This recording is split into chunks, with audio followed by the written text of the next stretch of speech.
Social মিডিয়ায় live সম্প্রচারিত হচ্ছিল। সেই সময় আমাদের আন্তর্জাতিক অপরাধ ট্রাইব্যুনালের চিফ প্রসিকিউটর অফিসের যে ফেসবুক পেজ সেটার উপরে সাইবার অ্যাটাক করা হয়েছে। আমরা এই যে জুলাই অভ্যুত্থানের গণহত্যার পেছনে এই রাষ্ট্রের যে স্বৈর শাসকের কী চেহারাটা ছিল, তারা কিভাবে বাংলাদেশকে একটা গুম এবং খুনের স্বর্গরাজ্যে পরিণত করেছিলেন, তারা কিভাবে নির্বাচন ব্যবস্থাকে ধ্বংস করেছিলেন, এই সমস্ত বিষয়গুলো তুলে ধরেছি। স্পেশালি গত 15 বছরে প্রথমত ক্রসফায়ারের নামে বিচার বহির্ভূত যেভাবে হত্যাকাণ্ড ঘটানো হয়েছিল সেগুলোর বর্ণনা তুলে ধরেছি। ক্রসফায়ার এক পর্যায়ে স্থিমিত করে এই মানুষগুলোকে গ্রেপ্তার করে তাদেরকে গ্রেপ্তারের বিষয়টি অস্বীকার করা, গোপন কারাগারে বছরের পর বছর আটক রাখা এবং সেখান থেকে অনেককে মিথ্যা মামলা দিয়ে চালান দেওয়া এবং বাকিদেরকে বিভিন্ন জায়গায় নিয়ে গিয়ে রাতের আধারে হত্যা করে বিভিন্ন নদী নালা খাল বিল বনে জঙ্গলে তাদের লাশ ফেলে দেয়া, নদীতে হত্যা করে তাদের পেট চিরে তার সাথে সিমেন্ট বেঁধে দিয়ে ডুবিয়ে দেয়া, অঙ্গহানি করা, বিভিন্ন টর্চারের ম্যাটেরিয়াল ব্যবহার করে গুমের সেন্টারগুলো থেকে মানুষকে টর্চার করা, সেখানে ঘূর্ণায়মান চেয়ার, ইলেকট্রিক শক, হাতুড়ি দিয়ে মাথায় আঘাত করে হত্যা করা, ইঞ্জেকশন পুশ করে হত্যা করা এবং একই দিনে অনেক মানুষকে হত্যা করা। এই যে তার কর্মকাণ্ডগুলো ছিল, তাদের এই সরকারের বিভিন্ন এজেন্সিগুলোর মাধ্যমে তারা এই ধরনের অপকর্ম করেছে। সরাসরি প্রধানমন্ত্রীর নির্দেশে তার অন্যান্য যে সহযোগী যারা ছিলেন ক্যাবিনেটে, বিভিন্ন প্রশাসনের বিভিন্ন জায়গা, তাদের মাধ্যমে এই কাজগুলো যে করা হয়েছে একটা সিস্টেমের আওতায় এবং এটাকে একটা কালচারে পরিণত করা হয়েছিল, সেই প্রেক্ষাপটগুলো আমরা বর্ণনা করেছি। এবং এই বর্ণনাগুলো এই মামলার অপরাধীদের অপরাধ প্রমাণের ক্ষেত্রে অসম্ভব গুরুত্বপূর্ণ, কারণ হঠাৎ করে তারা এত বড় অপরাধী হয়নি।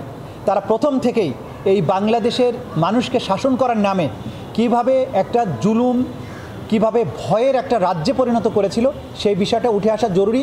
কারণ এই মামলার মাধ্যমে একটা ঐতিহাসিক প্রেক্ষাপটেরও বিচার করা হচ্ছে, কিভাবে একটা গণতান্ত্রিক পদ্ধতির একটা শাসন ব্যবস্থাকে এই ধরনের একটা নিপীড়ক স্বৈর শাসকে পরিণত করা হয়েছিল, সেই বিষয়টা তুলে আনার জন্যই আমরা পটভূমিগুলো ক্রমান্বয়ে বিশ্লেষণ করছি। এর মধ্যে আমরা আজকে যখন আমাদের এই আর্গুমেন্টগুলো সোশ্যাল মিডিয়ায় লাইভ সম্প্রচারিত হচ্ছিল, সেই সময় আমাদের আন্তর্জাতিক অপরাধ ট্রাইব্যুনালের চিফ প্রসিকিউটর অফিসের যে ফেসবুক পেজ সেটার উপরে সাইবার অ্যাটাক করা হয়েছে।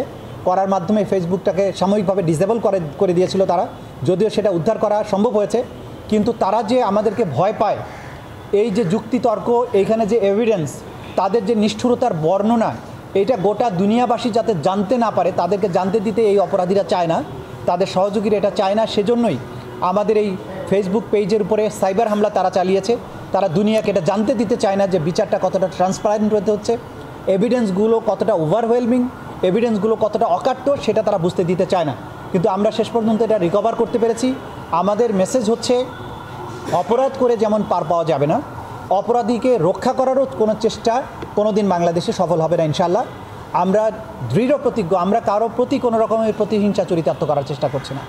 আমরা ন্যায় বিচার নিশ্চিত করার জন্য কাজ করছি। কোনো ব্যক্তির ব্যাপারে আমাদের কোনো বিদ্বেষ নেই, কিন্তু এই রাষ্ট্রে, এই জনপদে, এই দেশের মানুষের উপরে যে নিষ্ঠুরতা, যে গণহত্যা চালানো হয়েছে, তার বিচার হতে হবে।